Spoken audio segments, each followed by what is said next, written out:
nota que Julia escribió en La Diaria, que se llama Bares Tradicionales de Montevideo. Entre la desaparición y el rescate me acordé de montones y me acordé de algunos a los que iba habitualmente. Y bueno, me trajo mucha nostalgia, que es un poco la idea también, ¿no? Hablar, volver un poco a esos lugares donde fuimos felices, ¿por qué no?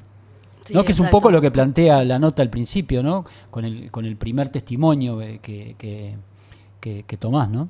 Sí, exacto. El primero es de Manuel Zurribas, que es un comunicador que está muy vinculado a los temas de patrimonio, vinculado al tango.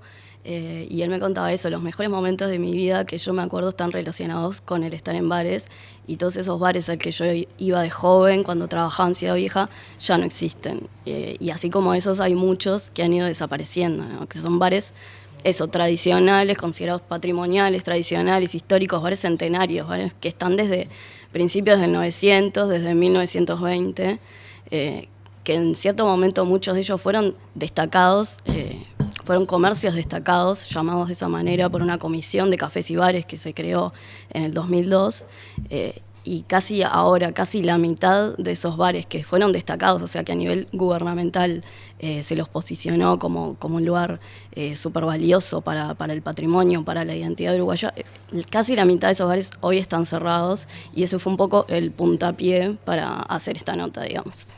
Unos bares que también lo reflejan en la nota, unos bares, y me reí un poco cuando la leía porque es así, unos bares donde una de las principales características era que de noche había mucha luz, a diferencia de lo que sucede hoy, donde uno va y pide penumbra, ¿no? En los lugares.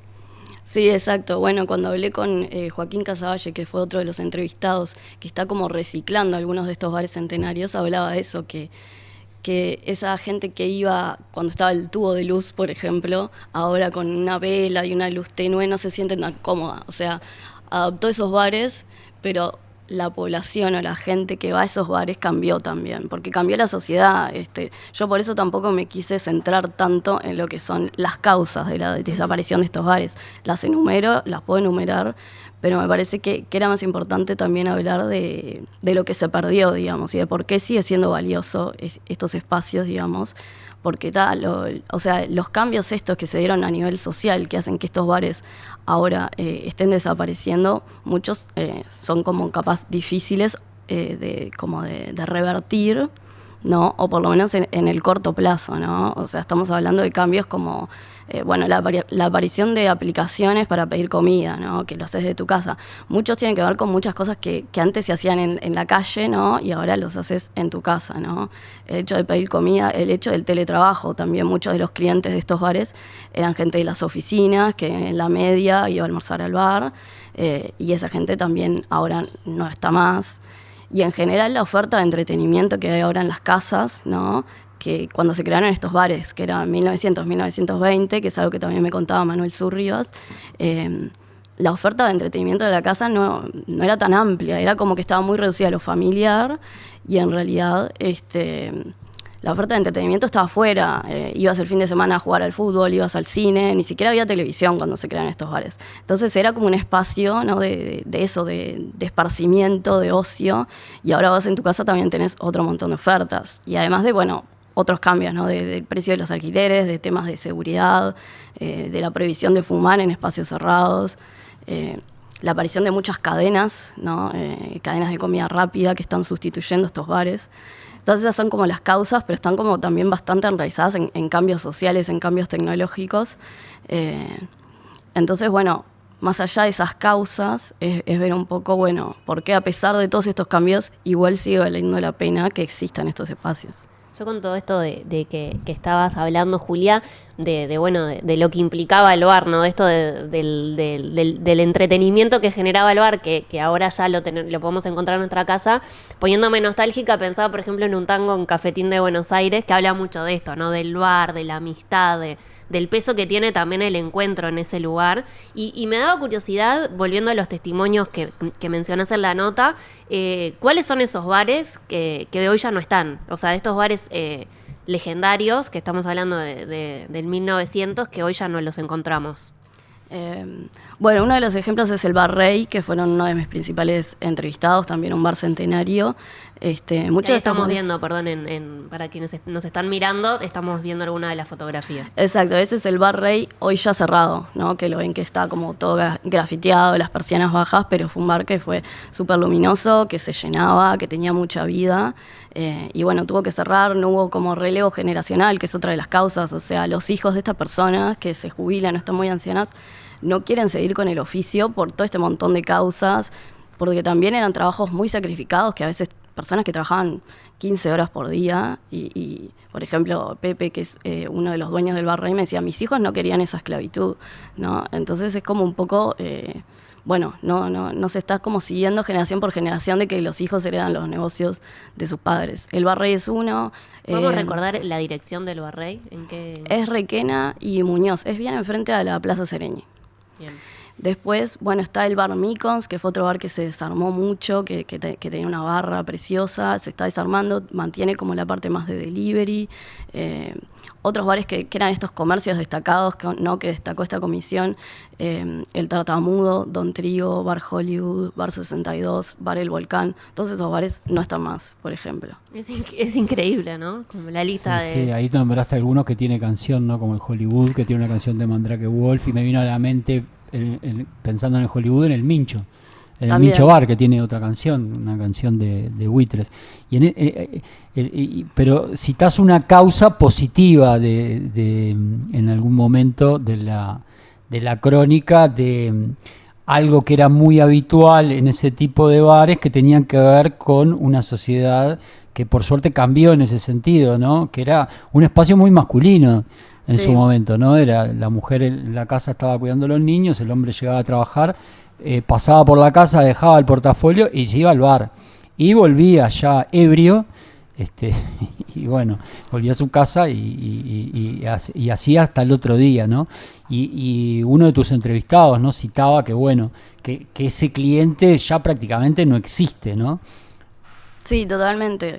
Sí, hay Eso es tiene que ver con un cambio social. Totalmente, o sea, hay como un cambio en cómo se percibe esa cultura alcohólica que es grande en Uruguay, cómo fue cambiando con el tiempo y algo que antes era como muy habitual, ahora se ve de forma más negativa, ¿no? Eso del hombre en el bar, la mujer en la casa, el hombre que llega a dormir a la casa, empezó a ser mal visto, ¿no? Que antes no, él me decía, Uruguay es una sociedad chica y una sociedad muy moderna en el pensamiento, en algunas cosas, y en ese sentido se empezó a ver negativamente y eso cambió el público, o sea, ahora hay gente, por ejemplo, que va al bar a trabajar, ¿no? Y eso antes era imposible, ¿no? Lleva la laptop, se enchufa y bueno, y un poco la cuestión... Justamente era el lugar para descansar del trabajo, ¿no? Claro, y ahora hay gente que va y trabaja o estudia en el bar, cambió el público de los bares, porque cambió la sociedad, pero un poco es la cuestión, el dilema que también abordé un poco en la nota es... cómo con estos cambios sociales cambió el público, hay que adaptarse a ese público nuevo para seguir viviendo, porque estos bares son negocios y necesitan clientes, ¿no? Pero a la vez es cómo adaptarte a esta nueva sociedad sin perder lo que te hace tu identidad, tu esencia, lo que te hace único, digamos, ¿no? Lo que hacía único a estos bares, ¿no? Es como un dilema que, bueno, Joaquín Casavalle, que es quien yo entrevisté, que es una persona que recicló 3 bares, ¿no? El bar Montevideo al Sur, el bar Santa Catalina, que es súper conocido, y el bar Paysandú. Y un poco explica eso, ¿no? De cómo trabaja ese dilema entre preservar lo esencial o lo que él llama el espíritu del bar, pero a la vez adaptarse al cliente actual, digamos. Me parece que eso es como súper interesante, ¿no? Él dice, por ejemplo, en el bar Paysandú, que era una fiambrería también, bueno, ahora los platos que servimos son fiambres, como respetar ese bar, ¿no? Él dice, no puedo poner una casa de sushi donde antes estaba este bar. Es un poco respetar esa esencia, pero a la vez necesitas público, sos un negocio y tenés que adaptarte a la actualidad, digamos. Sí, y eso también... Que adaptarse, pero preservar, yo me imagino también la parte patrimonial, ¿no? Por ejemplo, el bar Paysandú, ¿no? En la esquina es Rondó y Paysandú mismo, ¿no? Sí, me quedé pensando si efectivamente estaba en Paysandú. Que tiene esto de también de preservar la estructura, ¿no? La barra, no sé, pienso también en otros cafés, por ejemplo, está el Café La Farmacia, acá en la Ciudad Vieja, que era una farmacia. Qué lindo es ese lugar. Sí, que preserva y de muy buena manera el espacio, y también qué importante es eso, ¿no? También que parte del espíritu es ese patrimonio tangible, ¿no? Del bar, del café. Sí, totalmente. Hay una cuestión de la arquitectura, ¿no? Vinculada a lo patrimonial, que sí, totalmente. Son bares que tienen como un equipamiento y una arquitectura de una calidad que muchas veces ya no existe, ¿no? Eso, barras de mármol, no sé, mayólicas, hasta las heladeras, ¿no? Todo era como con materiales muy nobles que no existen más. Y es uno de los aspectos que los hacen valiosos y que hace que valga la pena preservarlos, ¿no?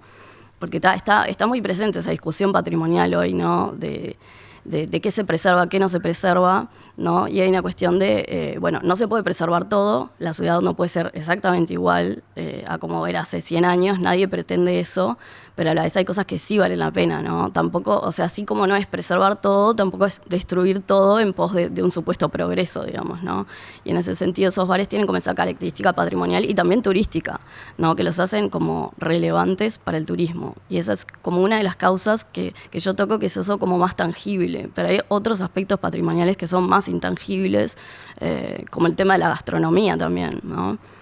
Joaquín Casavalla hablaba de que son como ejemplos de lo que es la gastronomía italiana, gastronomía española, de Uruguay como un país de inmigrantes, pero también con toques del Río de la Plata. Y eso también es patrimonio, ¿no? La gastronomía de esos bares.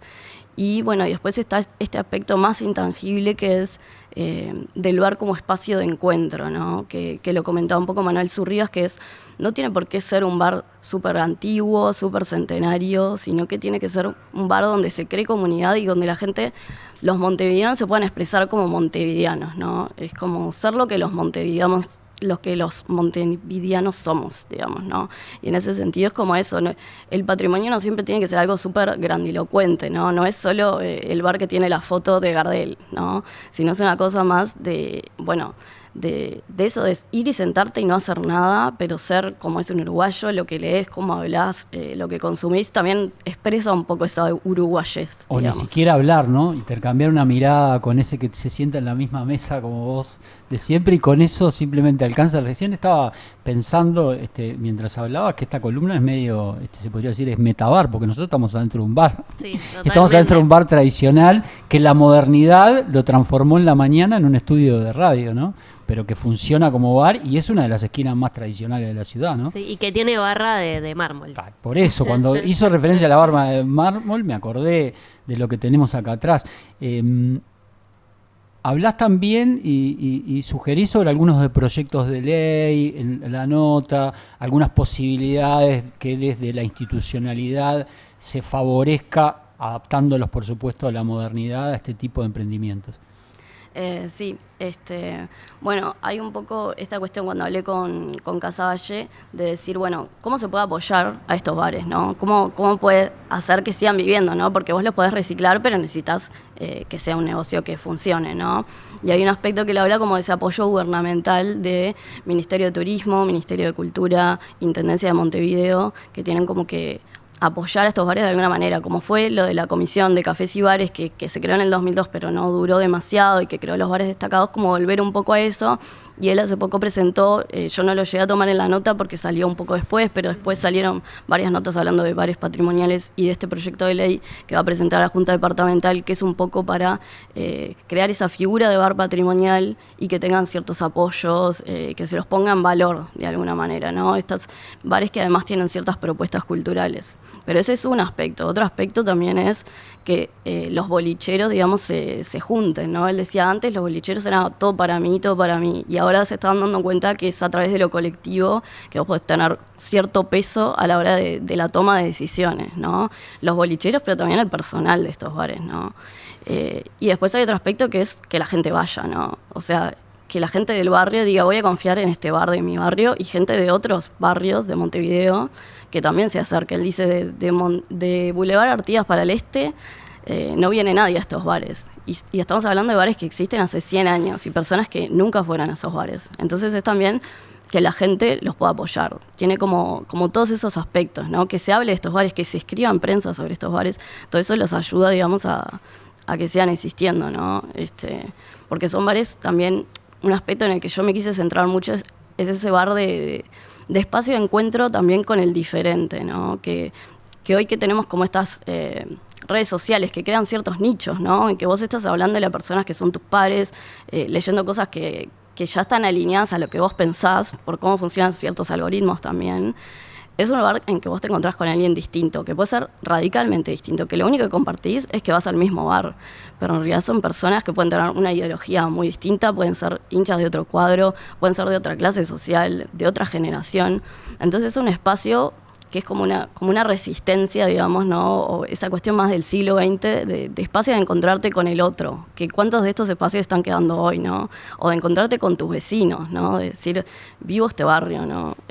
Creo que eso es súper importante y es algo que destaca mucho Manuel Zurribas, el encuentro con alguien distinto a vos, digamos.